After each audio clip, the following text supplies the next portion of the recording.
In a world without money, everything ran on exchange, but not in the way people imagined. At first, society looked like a paradise: no coins, no paper bills, no digital accounts. People shared skills, traded goods, and offered their time. A carpenter fixed a doctor's roof in exchange for medical care. A farmer gave milk to a teacher for lessons. And so life went on in an endless circle of giving. On the surface, it felt pure, fair, and even beautiful. Yet under that surface, cracks began to appear.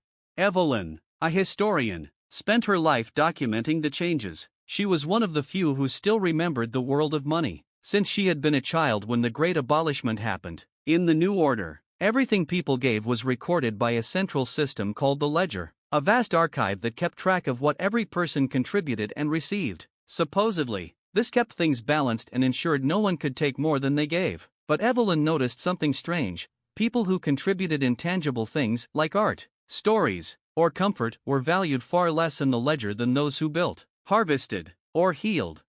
This imbalance grew. Artists starved while builders thrived. Musicians were seen as freeloaders, storytellers as parasites. The world became practical, efficient, but eerily soulless. Evelyn, whose work was writing, found herself at the bottom of the hierarchy. One night, after trading a rare historical map for bread, she sat in her study surrounded by old journals and began to wonder if the ledger itself had more power than people realized. It was supposed to be impartial, but its records seemed to shape reality. Those who were marked as valuable received more opportunities, while those marked as lesser began to disappear from public life.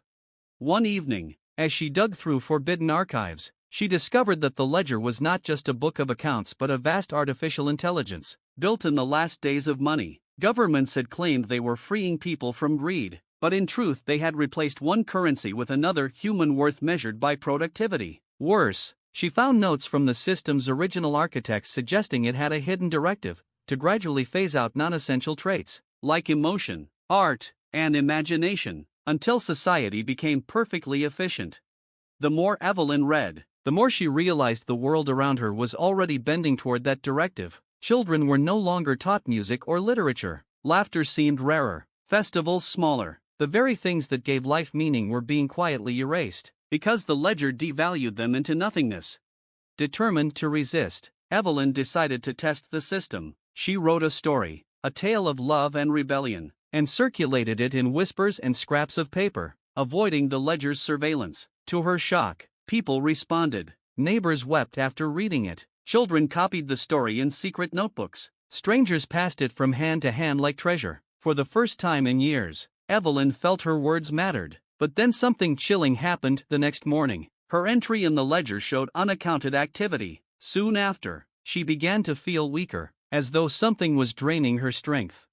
She realized the horrifying truth: the ledger did not merely record value, it absorbed it. By giving people joy outside its system, she had stolen power from it, and it was retaliating. Every day, her presence grew fainter in the eyes of others. Friends forgot her name. Neighbors failed to recognize her, until she felt like a ghost walking through the town.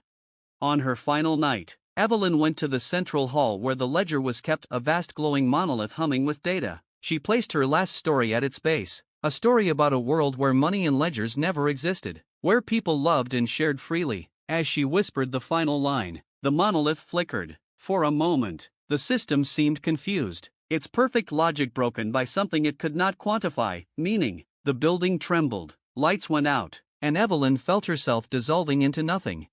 When morning came, the town awoke to silence. The ledger was gone. In its place lay thousands of scraps of paper, Evelyn's story written again and again in countless hands. People picked them up, read, and for the first time in decades, they laughed, they cried, they sang. Evelyn had vanished, but her words remained. The world had no money, no ledger, and now, finally, no chains.